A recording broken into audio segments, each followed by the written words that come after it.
Il-ħajja fl-ilma ħelu. Kidba u produzzjoni Jason Aloisio. Ari Anton Grasso.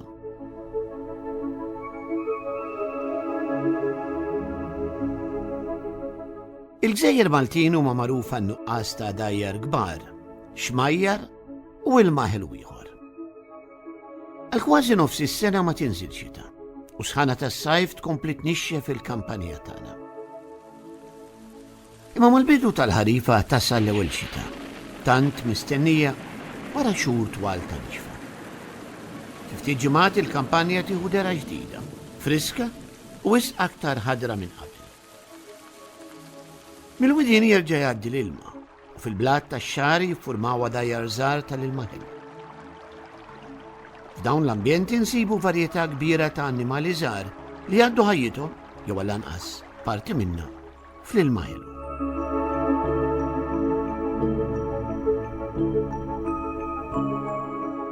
L-animali tal-ilma ħelu nistgħu niġbruhom fi 3 gruppi.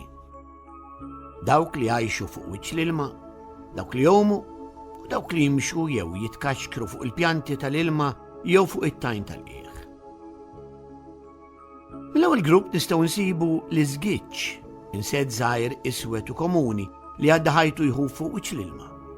Ma jeriqx għaliex il-piż tiegħu jinfirex fuq is-saqajn twal.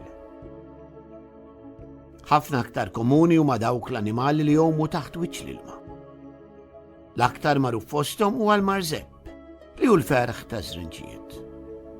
Fl-ewweliem wara li jfaqsu, l-imrieżeb jiklu pjanti mikroskopiċi iżda aktar tard ibidlu d-dieta u jibdew jiklu insetti u annimali żgħar oħra. Biex marżepp jinbidel fi żrinċ jieħu ma' 8 ġimgħat. Komuni wkoll fl-dajjar tax-xita huwa l-gamblu tal-dajjar li hu mir-razza tal-granċi. Jom wiċċu l-fuq billi jaqdef bil-ħafna saqajn ċatti li għandu, is-saqajn jużhom ukoll bħala passatur biex mill-ilma jsaffi pjanti mikroskopiċi li jgħixuh. Hemm ħafna insetti li jgħixu fl-ilma ħelu. L-imqas tal-ilma sikwiet jinstab vaski u dajjar jom fuq daru taħt wiċċ l-ilma. Il-parsaqajn ta' wara jintużaw għal-qdif. Huma itwal mis-saqajn l-oħra u għandhom fax suf twil biex jgħinuh f'dan ix-xogħol. L-imqas u insett żelt u jkaċċja insetti oħra u sansitra imrieżeb li jistgħu jkunu akbar minnu fid-daqs. Fl-ilma niltaqgħu wkoll ma'għad ta' anfus differenti. L-akbar fosthom hija l-wirdina tal-ilma li mi wirdina xejn imma tissejjaħ hekk għax tixbaħ lil dan l-insett. Tilħaq tul ta' 3 ċentimetri u s-saqajn ta' wara huma ċatti qishom imqadef. Għalkemm tgħix taħt l-ilma, kultant ħin ikollha titla' fil-wiċċ biex tieħu nnifs. Meta terġa' toħdos magħha tniżżel bużżieqa tal-arja maqbuda taħt il-qoxra tal-ġwienaħ. Tgħix fuq il-priża li taqbad u jekk ikun hemm il-ħtieġa kapaċi toħroġ mill-ilma u ttir għal post ieħor. Fil-qiegħ tal-dajjar tal-ilma ħelu insibu wieħed mill-aktar insetti feroċi li nafu bihom. Dan huwa l-larva tal-mazzarell, bl-Ingliż dragonfly. U jistaħbaq qalb il-ħaxix tal-qiegħ fejn jistenna x'insett jersaq qribu biex jaħtfu u jiklu. Meta jkun kiber biżżejjed, id-dudu tal-mazzarell jitla' ma' xi zokk u joħroġ barra mill-ilma. Dan jagħmlu l-aktar kmieni filgħodu. Wara xi ħin il-qoxra tinqasam mid-dar u minnha joħroġ il-mazzarell. Ma jtirx mill-ewwel għaliex kun jeħtieġ jistira l-ġwienaħ billi jippompja id-demm fihom. F'Malta u Għawdex niltaqgħu wkoll ma' diversi speċi ta' bebbux tal-ilma ħelu. Għalkemm il-biċċa l-kbira huma żgħar, xorta huma interessanti, speċjalment meta tqis li wħud minnhom jinstabu f'pajjiżna biss u mkien aktar fid-dinja. Minħabba n-nuqqas ta' ilma, dan il-bebbux ma tantx hu mxerred. U hemm minnu li jinstab biss f'lokalità waħda. Ma nistgħux ma nitkellmux fuq dan is-suġġett u nħallu barra l-qabru li hu granċ tal-ilma ħelu. Jinstab biss fi ftit widien minħabba li jrid l-ilma is-sena kollha biex jgħix. Jekk il-ġisem tal-qabru jinxef u jmut għax ma jkunx jista' jieħu nifs. Il-qabru jistaħba f'toqba fit-tajn matul il-jum u joħroġ ifittex jiekol bil-lejl.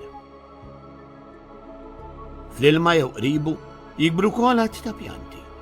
Fost l-aktar frekwenti iċ-folloq tal-ilma li twarrad bi fjuri żgħar ishom tal-kamomilla fix-xitwa u r-rebbieħ. Tikber l-aktar fl-għadajjar tax-xari u fl-ilma tal-widien. Il-werq ikun eżatt taħt il-wiċċ u jifforma bħal ċibka fina. Pjanta oħra li nistgħu nsemmu il-biżbula tal-ilma. Għandha weraq kbir u fir-rebbieħ tagħmel fjuri żgħar delikati bi 3 petali roża ċar. Fil-qjan umdi tal-widien jikber il-qasab li ġili jifforma bħal tapit fol taħdar. Fl-istess ambjent ma anqas komuni mill-qasab jikber is-simar.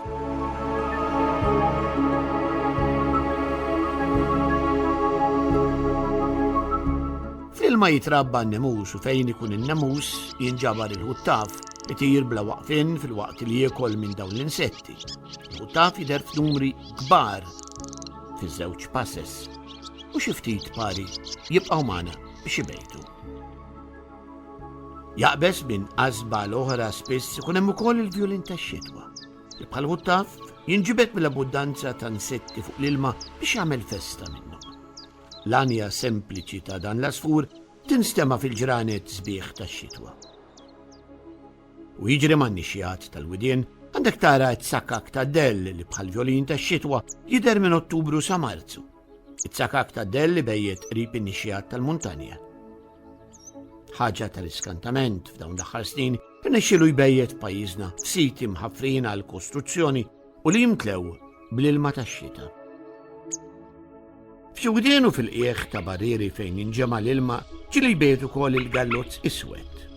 Fir-riservi naturali tal-għadira u tas-simar, il-gallozz iswed ibejjed regolarment.